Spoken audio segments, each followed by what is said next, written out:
Hey guys, so it's Anitra again, personal wardrobe stylist and image consultant with another episode, and today I will be chatting with Christina Dick. I will let Christina tell you all what her role is, what she does, and then we'll go from there. So hi Christina. Of course, hi. Thanks for having me, Anitra. It's so nice to see you in our live audience over here. We have Anitra's sister, Holly. It's always so great to see you both. So we're here at Tiramisu for breakfast. We're in Chaco Bottom. We have been here for maybe, I think 6 or 7 years, which is about how old our company is as well. So we do social media. It's kind of like where I started, where it came from. It came from like ad agencies, and then we also get into marketing, advertising, PR. Lately we've been doing a lot of events, which I know you've been able to come to, which I'm so grateful as always for your support. And we do all those things for like a variety of different clients. We don't have a specific niche. And then we kind of like adjust and use different contractors or vendors based on our clients' needs, so we're able to be flexible. And so sometimes I'll have contractors or extra helpers, and sometimes I'll have interns. But other than that, sometimes it is like a one-woman show. So you're kind of seeing it as it is. Yeah, and her space is so cute. As you can see, Dolly is over here. You know, she's joining us too. So tell the audience a bit about Dolly. I mean, we're going to get into a lot of things, but tell the audience about Dolly and why you love her so much. Oh, I do just love her. I do these boxes sometimes. Like, so one of the things that we love to do is, we have one kind of like behind us, but I won't, pull it up but it's a branded box, and we'll do them sometimes for different clients, so when you get something in the mail and it's so special. And so one quote that we picked out for ours, the one that's branded for us, says, "Find out who you are and do it on purpose." And it's from Dolly, and so I think that really kind of sums up what we kind of do in marketing and PR and help elevating other businesses and the people within those businesses, is like really understanding what they like and what's exciting to them, what they're already doing really well. They have some sort of great, technical skill or quality, and then bringing out the best in them. And so it's kind of funny that quote came from Dolly, but there's a lot of different reasons that I like her. I think, she, I always joke that she invented the COVID vaccine, which I know that she didn't literally invent the whole thing. She just funded, some of it, but I'm like, she's a hero. But we went to Dollywood, her theme park, when I was a little kid, so I guess that would have been, some of my first like interactions or hearing about her.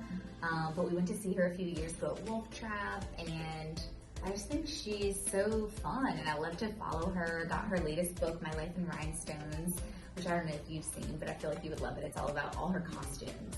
Yeah, everybody loves Dolly. Everyone across the board. And I can recall it was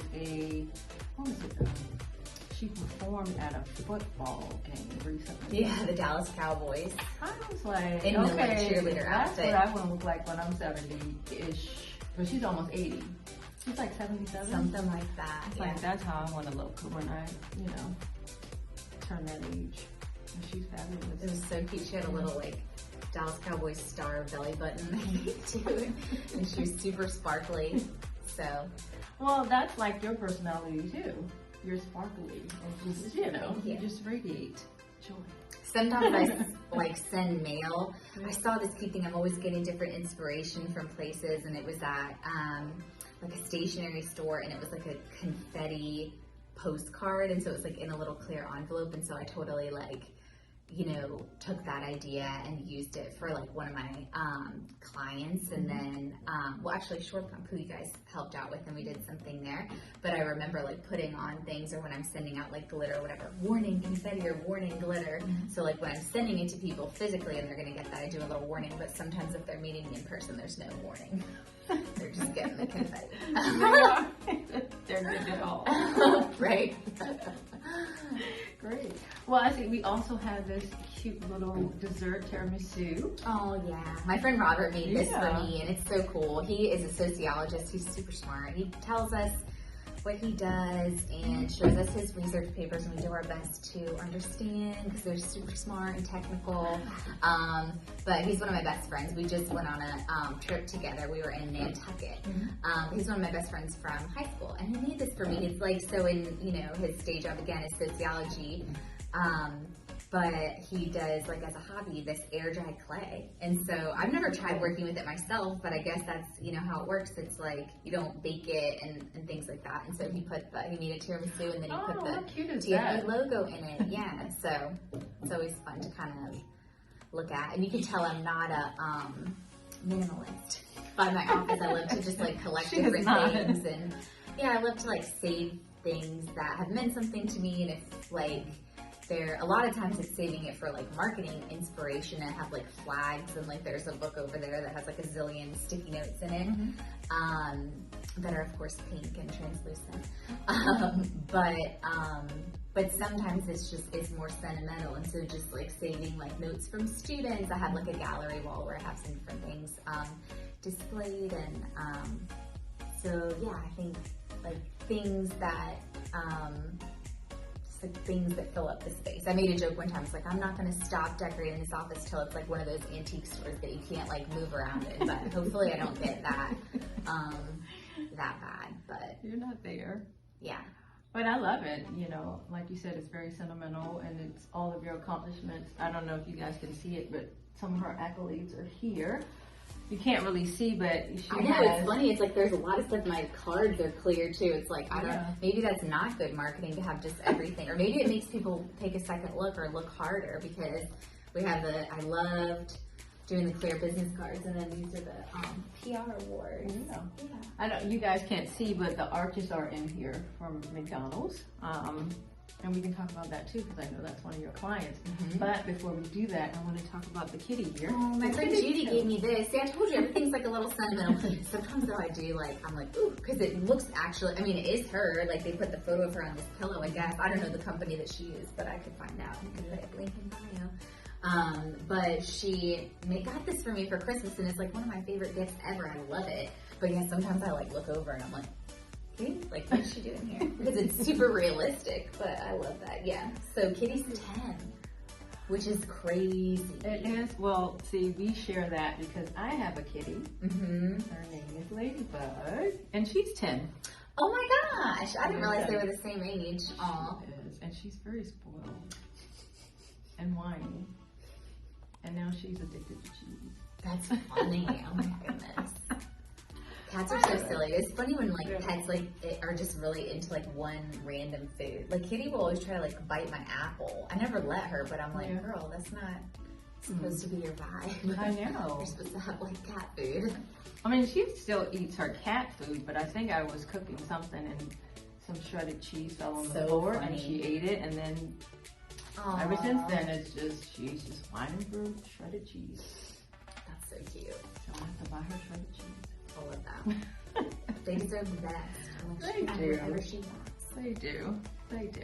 So tell me how you got into PR. So background on that. Yeah. So I went to school at VCU, Virginia Commonwealth University in Richmond, and I went in, like, undeclared. And then my roommate April, she was studying mass communications, and I was like, okay, I'll do that too.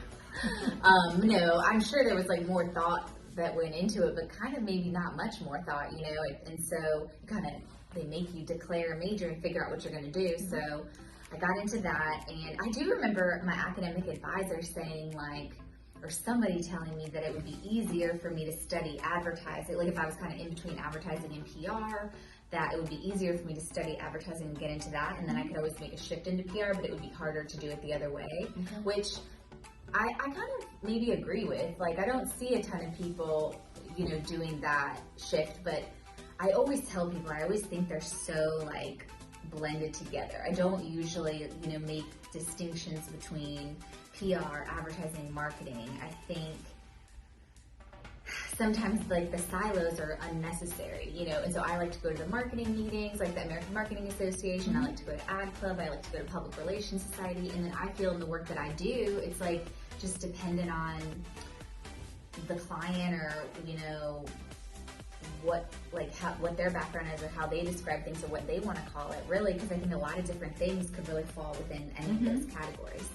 So I studied advertising, and we actually could like divide up in between creative and strategic, which is kind of a funny way to, divide people. And so I think maybe outside of the advertising or marketing world, that sounds like a weird thing. Are you a creative or not? Because like, I don't know. And so I think I was very intimidated by the side of like creative was copywriting and art direction. So you had to be able to do a lot of like graphic design and also too, just having kind of like those bold creative ideas or making a lot of art. And I just was like, I don't know, like if I can do all that.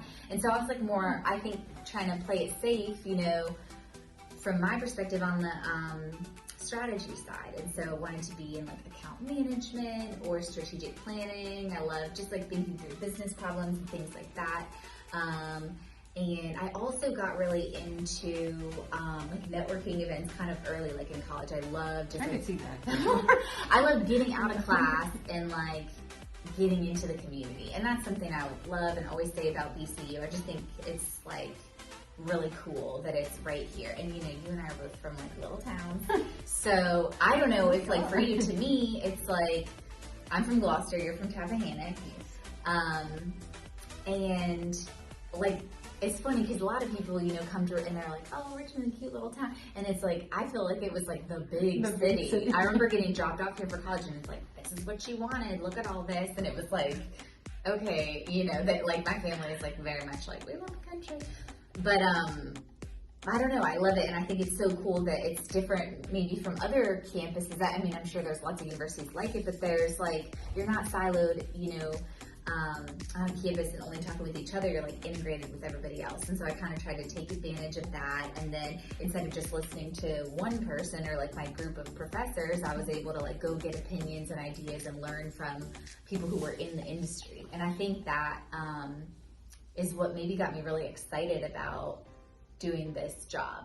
And I think too, like PR and advertising is the type of thing you don't have to have like a special certification or, you don't even have to have like a degree to do it. And so it's more about just kind of like getting in there and being interested in it and figuring out what works.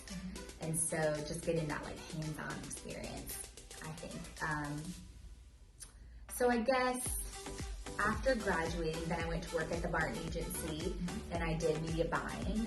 And then I got into social media. I was really interested in social media. There was a group in Richmond called Social Media Club. And so I met a lot of friends there. And it wasn't, it was really funny. Awesome. So, okay, piece of advice on growing your business. So, I would say, thinking about what your customer needs and what they want, and thinking about that first, kind of similar to what I was talking about networking and talking to people. I would think about, I think anytime you're trying to do well in business, I know I keep doing the quotes, what was the one that was like, you can have everything, you can have anything you want in life, you just have to help enough people get what they want. And I think I try to think about it that way, and I think that helps you kind of like do business with a smile and all that, and just think like it's such like a cool and awesome thing for us to be able to be entrepreneurs and get to be able to do this and to just like know that and recognize that and see like I get to do this because I'm like serving these other people. And so then it's like putting on that hat always. And so I would say for anyone doing a business is just think about like how you're making other people feel, how you're serving others, and like thinking about their perspective, their experience, and making it the best they can be. That's good advice. Good. Thank you. I like it because, I'm an entrepreneur and I'm always looking for ways to improve my business, myself, and, of course, to give the client what they want. Yeah. And what they need to. Yeah.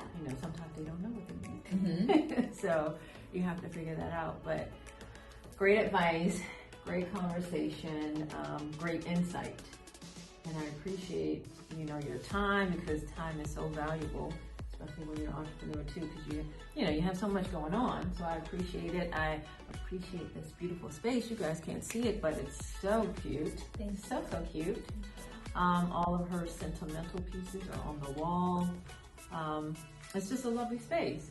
So I appreciate that. And if you want to tell the audience how they could get in touch with you, if they want to learn more, if they want to talk to you about maybe, retaining your services. Yeah, of course. How can they reach you? It's tiramisuforbreakfast.com. And so on there you can find our, we're on Instagram, Facebook, LinkedIn, all of that. Yeah, wonderful. And again, I'm Anitra, of course, and personal wardrobe stylist, image consultant, based out of the Richmond, Virginia area, but I am mobile. I am mobile. And again, you know how to reach me, but if you don't know how to reach me, go to nechicstyles.com. All of my information is there as well. Of course, I'm on Instagram, LinkedIn, Facebook. What else am I on? I'm on TikTok now. Awesome. I love that. I am. It was like pulling teeth, but I did it. So you can find me there. And until next time, enjoy this whole conversation and absorb all the information. And until next time, bye.